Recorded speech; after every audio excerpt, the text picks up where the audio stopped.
Rumah gadang sampai ibu-ibu tinggal dulu, dilahirkan di Sinan di Minangkabau.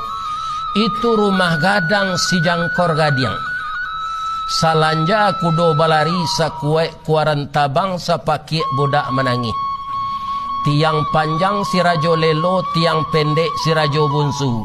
Pasak ketek peminggan labiah, pasak gadang turang manurang. Lantai timbago aso-aso palupuh kawe dirantang. Banduanyo kuciang malako si tindih tupai bagalui. Dampa-dampa labah mangirap. Gonjongnya rabuang membacui. Saganyo ansau mangulampai. Datang nandari tamin nijuk. Jiko dipandang ke halaman carano basa. Batu tapaan kanso balari nambah cibuk si batuang tungga.